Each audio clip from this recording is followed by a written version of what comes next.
지금 북한 간부들은 왜 김정은에게 충성을 하고 있는지 알고 계십니까? 북한 내부 소식통에 따르면 올해는 김정은 집권 11년째이자 장성택 처형 10년째가 되는 해다.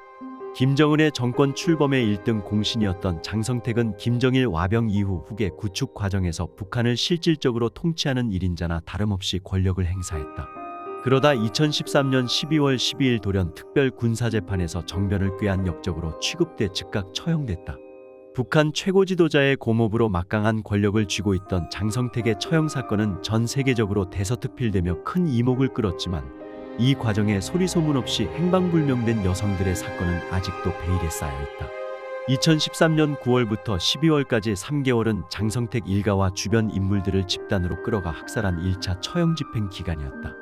특별재판소에서 발급한 1차 체포영장 대상에는 장성택의 가족들과 최측근들을 가까이서 상대했던 여성 20여 명도 포함돼 있었고 위임을 받은 특별수사 및 예심국은 명단에 든 여성들의 집을 찾아 한 명 한 명 동시다발적으로 체포했다. 이들은 유명 연예인을 비롯한 예술인과 주요 공장의 지배인, 평범한 회사원 등 다양한 직종에 있는 여성들이었다. 특별 예심국이 이들의 사건을 종결하고 종결문에 공통되게 쓴 내용은 당의 유일영도 체계에 정면으로 도전한 자를 개인적으로 숭상하고 맹종맹동하면서 현대판 종파분자의 끈아풀 역을 한 더러운 반동 잔당이라는 것이었다. 그 이유도 공통되게 서술했는데 그 중에는 동시다발적인 체포가 진행되던 과정에 이 여성들이 그분께서 아십니까? 한번 동지가 모르는 사안은 제가 갈 이유가 없습니다라며 장성택을 그분 한 번으로 부르는 등 당의 유일정형 도체계에 정면으로 도전했다는 내용도 있었다. 이 20여 명의 여성은 장성택이 처형당하는 순간 동시에 서로 다른 장소에서 처형됐고 이들의 일가 친척들은 사람이 짐승으로 취급받는 정치범 수용소에 끌려가 그로부터 10년이 지난 지금도 생사조차 알 수 없는 상태에 있다. 1차 처형 집행 이듬해인 2014년 김정은의 지시로 북한은 이른바 장성택의 사람들로 알려진 노동당 간부들도 줄줄이 주요 보직에서 해임하며 2차, 3차, 4차 숙청을 단행했다. 북한이 장성택 처형을 발표하면서 공개한 판결문 중에는 다음과 같은 내용이 담겨 있다. 놈 장성택 은경애하는 김정은 동지를 조선노동당 중앙군사위원회 부위원장으로 높이 모시었다는 결정이 선포되어 온 장내가 열광적인 환호로 끌어번질 때 마지못해 자리에서 일어서서 건성건성 박수를 치면서 오만불손하게 행동하여 우리 군대와 인민의 치솟는 분노를 자아냈다. 장성택 처형이 몰고 온 피바람이 북한 권력층에 어떤 영향을 미쳤는지는 지난 10년간의 북한 간부들의 모습을 보면 알 수 있다. 고모부까지 죽음으로 몰아넣는 김정은의 잔인한 면모를 두 눈으로 똑똑히 지켜본 북한 간부들은 언제 목숨을 잃을지 모른다는 불안감 속에서 김정은에게 맹목적인 충성을 바치고 있다. 북한 간부들이 아들뻘인 김정은 앞에서 깍듯하게 예의를 갖추는 모습은 여전히 북한 매체들에서 심심찮게 볼 수 있다. 무릎을 꿇고 입을 가리고 두 손을 모아가며 충성분자의 자세를 보여야 하는 것이 지금 북한 간부들의 현실이다. 김일성의 딸인 김경희마저 김정은을 향해 공손한 태도를 보일 정도니 더 말해 뭐하겠는가. 김정은은 장성택 숙청 이후 공포정치를 지속하며 집권 11년간 자신만의 권력 지반을 닦아나갔다. 그러나 장성택 처형 10년과 결부해보면 과연 최고 지도자를 진심으로 믿고 따르는 진짜배기 충성분자들이 북한에 존재하는지 의문이다. 주검으로 쌓은 권력은 모래성에 불과해 보인다. 이어서 친중 성향의 북한망명정부의 실체에 대해 소식을 전해드리도록 하겠습니다. 아시는 것처럼 북괴 김정은이가 2013년 12월 12일 북한의 장성택 행정부장을 단칼에 처형을 했죠. 단칼에 처형을 한 이후에 장성택 라인들 얼마나 산산조각이 났습니까? 여기서 장성택 라인이다 하면은 무엇을 유추를 해야 하냐? 장성택이가 이 행정부장, 우리 말하면 이제 행안부 장관 비슷한 건데 북한의 이 국가보위성은 아니더라도 국가보위성은 김정일이가 이 부장이었죠. 국가보위성 말고 사회안전성, 우리 말하면 이제 경찰이지요. 이제 경찰의 최고 수장이며 그러나 김정일이가 이 2006년 뇌졸중 그 이후에 일선에 나서지 못하면서 사실상 김정은에게 정권을 넘겨주면서 사실상 장성택 행정부장이 모든 실권을 싹 다 장악을 했었지요. 그래서 당시에 장성택이는 뭐라고 이야기를 했느냐. 내가 가지고 있는 돈만 있으면 조선을 하나 더 만들 수도 있다라고 이야기를 했죠.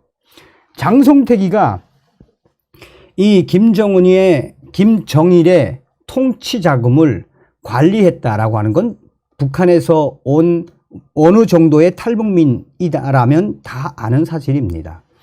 또한 장성택이는 워낙 친중국통이어서 또한 이 동남아 쪽에 있는 이 친중 인사들, 그러니까 경제 관료들과의 관시도 너무너무 좋아서 당시 김정일이가 이 92년도 하병법을 발의를 한 이후에 이 함경북도의 낮은 선봉지구 개발, 이 황금평 개발, 위하도 개발 등 당시에 김정일이가 추진하려고 했던 이 개발 사업의 해외 투자금 거의 90%는 다 장성택이가 중국에 있는 고위 인사들을 통해서 싹 다 들여왔었죠. 그리고 장성택이는 처형되기 1년 전, 그러니까 2011년도였나요? 10년도였나? 장성택이는 중국의 50여 명 정도의 북한 경제 사절단을 이끌고 중국으로 갔죠. 그 당시에 후진타오를 비롯해서 중국 지도부의 극진한 대접을 받지 않았습니까?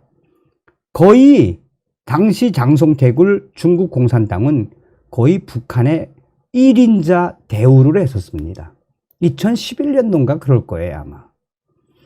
그리고 장성택하고 중국 공산당 고위 관료들과의 관시는 정말 끈끈하며 지금 구속되어 있는 중국의 3인자였던 저유융쾅하고도 뭐 사이가 아주 좋았죠. 이 단둥은행, 뭐 트럼프 대통령 시절에 확 세컨더리 보이콧으로 날려버린 단둥은행도 사실상 이 저유융캉의 흉상그룹이라는 그 여자, 뭐 구속됐지만 날려버렸지만, 그래서 중국의 단둥은행이 뭐 했습니까?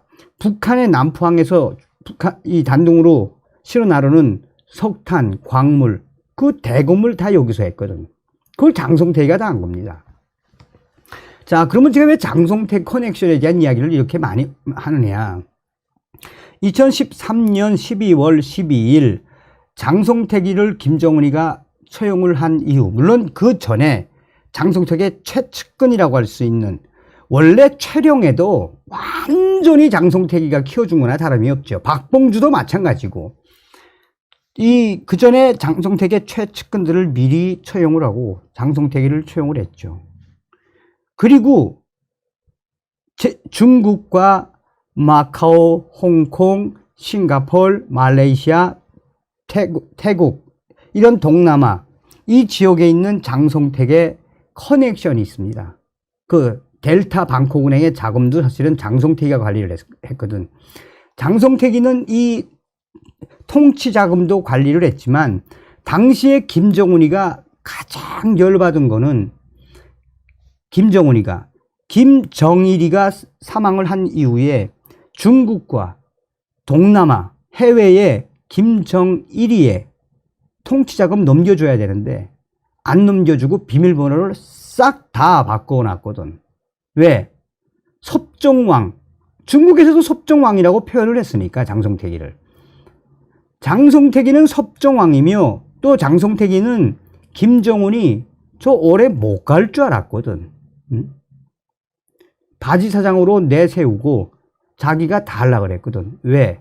돈은 다 내 가지고 있으니까.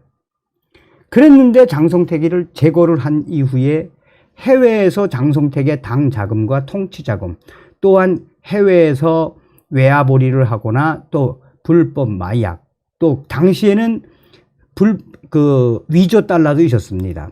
이런 관리를 하던 장성택 핵심 측근들이 싹 다 잠적을 하고 도망을 치게 됩니다. 그랬는데 2014년, 15년 이때 중국 공산당은 친중 성향의 장성택 라인들을 하나하나 포섭을 하기 시작을 해서 2014년도에 장성택 최측근들로 1차적으로 북한 망명정부를 만들게 됩니다. 김정은이가 당의 유일적 영도 체제를 위반했기 때문에 장성택을 처형했다라고 인식하는 것보다는 장성택이가 가지고 있는 돈을 내놓지 않으니 또 섭정왕 앞으로 장성택을 가만 놔두면 자기가 죽게 생겨먹었으니 돈 때문에 권력 싸움에서 장성택을 친 거 아니겠습니까? 그래서 당시에 2019년도에 제가 어떻게 장성택의 최측근들과 엘리트 탈북민들로 무어진 중국 공산당이 육성하고 있는 북한 망명정부 6.5 김정은의 6.5 시기에 어떻게 북한 망명정부를 키우려고 하는지 키우고 있는지 2019년도에 제가 소상하게 방송을 해드린 적이 있어요. 자, 이 소식을 WTR 소식이 다시 또 업그레이드를 해서 가지고 왔습니다. 제가 이 WTR 소식통에게 좀 더 디테일한 질문을 보내서 이제 또 소식이 올 겁니다. 오늘은 지금 현재 왜 김정은이가 발칵 뒤집어졌는지와 어떤 망명 조직이 새롭게 업그레이드 되고 있는지 소식만 알려 드리도록 하겠습니다. 자, 중국 공산당 친중 성향의 탈북민들로 육성된 북한 망명 정부의 충격 실체에 김정은 또 대충격, 골수 친중 성향 탈북민 및 화교들로 육성된 북한 망명 정부 실체.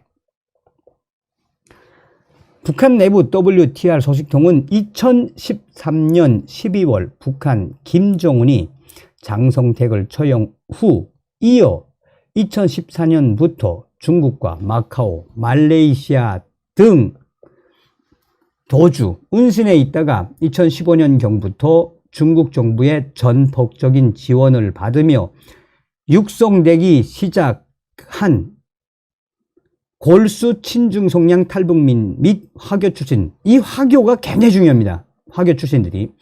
화교 출신 북한 망명 정부가 지금도 꾸준히 존재하며 계속 업그레이드하고 있는 것으로 확인됐다.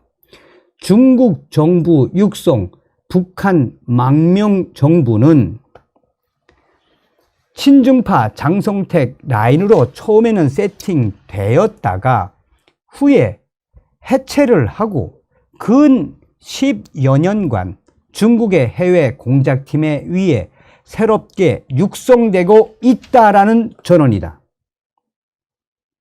장성택 라인은 이제 다 밀어냈다는 이야기예요. 자, 그러면 그들은 북한에서 중국으로 유학을 왔던 엘리트들을 탈북시켜 중국인으로 둔갑시키거나 북한 정찰총국사나 기술정찰국 엘리트 해커들을 매수해 북한 망명정부에 영입했다라고 평양 화교 R 소식통은 전하고 있습니다. 젊어졌다는 이야기죠. 또한 중국 정부에 의해 계속 육성되는 망명정부에는 현재 북한 내부에서 엄청난 부를 돈을 많이 창출한 이중국 쪽의 중국 화교들과 자녀들도 포함된 것으로 확인됐다. 그런데 이 소식이 확인된 후 북한 김정은이 또 충격적인 지시를 내려 지금 충격적인 지시를 내리지 않을 수 없죠. 김정은이가 지시를 내려 현재 국가보위성과 인민보안성, 인민군 보위사령부, 호위총국이 초비상이 걸려 대대적인 체포작전에 돌입했다라고 전하고 있습니다. 충격적인 거죠. 자, 김정일이가 사망하면서 김정은에게 했던 유언이 있죠. 죽어도 중국을 믿지 말아라 라는 게 유언입니다. 그래서 김정은에게는 반중 사상이 강해요. 그런데 제가 전 방송에서 뭐라고 강조했습니까? 점점 김정은이가 중국의 A2AD. 그러니까 이 접근, 반접근 금지. 그러니까 중국 라인에 들어오면 무조건 쏘겠다라는 그 중국의 전략 아니겠습니까? 중국의 이 지금 이 사냥개로 변해가고 있다라고 방송을 해드렸으며, 지금 현재 중국, 그러니까 북한 백두산 쪽, 이 중국 쪽 거기는 지금 이 10만 명 이상의 중국인민해방군 북부전구 군인들이 해마다 훈련에 스피드를 올려가고 있으며, 김정은이가 이미 자강도, 성간, 독림 이쪽에 최고사령부 다 옮겨놨어요. 문제는 뭐겠습니까? 중국 정부가 작심을 하고 탈북민들과 또 북한에서 유학 온 엘리트들을 망명을 시켜서, 탈북을 시켜서 돈으로 매수해서 해커들을, 북한 뭐 망명정부 세울 수 있다고 봅니다. 화교들을 내세워서. 그런데 김정은이가 지금 난리를 치는 것도 난리를 치는 거지만, 우리가 여기서 잘 봐야 하는 건, 지금 격변하는 시대에 제가 제일 우려하는 건 무엇이다? 중국인민해방군의 전략이, 시나리오가 굉장히 무서운 시나리오들이 많다라는 겁니다. 그러니까 중국 지도부의 시나리오죠. 격변의 시대를 지금 우리가 살고 있다는 겁니다. 왜 그러냐? 자, 이 방송도 제가 이제 방송을 해드렸는데, 당시에 2019년도에 북한에서 대대적으로 파룬궁 수련자들 대대적으로 체포를 했습니다. 이 파룬궁 수련자들에 대한 체포는 지금도 이루어지고 있어요. 자, 그러면 이 파룬궁 수련자들이 무엇이냐? 북한의 돈주들은 대부분 누구랑 커넥션을 맺고 있느냐? 중국의 화교들과 커넥션을 맺고 있어요. 중국의 화교들과 커넥션을 맺어서 중국과 제3국이면 이제 뭐 마카오일 수도 있고 또 동남아일 수도 있고요. 이런 데서 이 돈 거래를 하거든요. 그러니까 북한에서는 사실상 화교들과 사업을 해야 큰 돈을 벌 수가 있습니다. 그러니까 북한에 있는 사람들이 화교들과 접근하다 보니 이 파룬궁을 접하게 됐는데, 이 파룬궁에 대해서 당시에 김정은이가 대대적인 제거 명령을 내렸는데, 지금도 이 파룬궁 수련자들에 대한 대대적인 숙청 지시가 또 내려왔다고 합니다. 이게 무슨 이야기겠습니까? 그만큼 김정은이가 이 중국 공산당의 시나리오에 계속 뭔가 중국 편에 섰다가도, 아니면 이거 나를 밀어내려고 그러나, 이런 대혼란의 시대에 김정은이가 산다라는 것이며, 분명한 건 여러분 오늘 방송에서 분명한 것은 무엇이다? 이미 중국 공산당은 북한, 김정은이가 유고를 한 후, 또 이 대량 탈북 사태, 또 핵 유출 사태, 뭐 여러 시나리오가 있을 거 아닙니까? 이미 중국은 평양을 타고 앉을 준비를 다 끝내놨다는 이야기예요. 다 끝내놨다는 이야기입니다.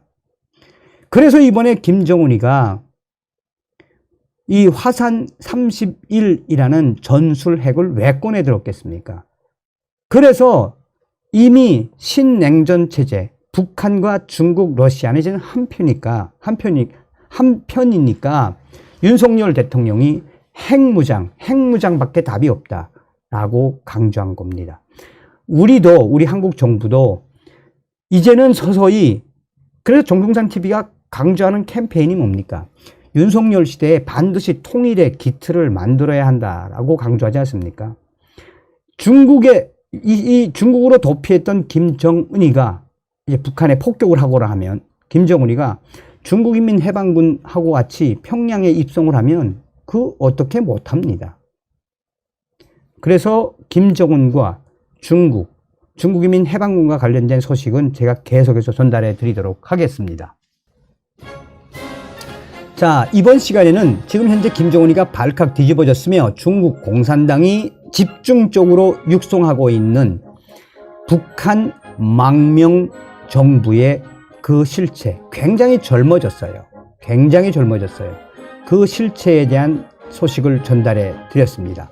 자나깨나 반중 친미, 김정은에게는 몽둥이가 정답, 한미 동맹만이 정답입니다. 다음 시간에 뵙겠습니다. 멸공. 지금까지 정성산TV에서 전해드렸습니다. 정성산TV 좋아요, 구독, 알림은 큰 힘이 되겠습니다. 다음 시간에 뵙겠습니다. 가열차게 멸공.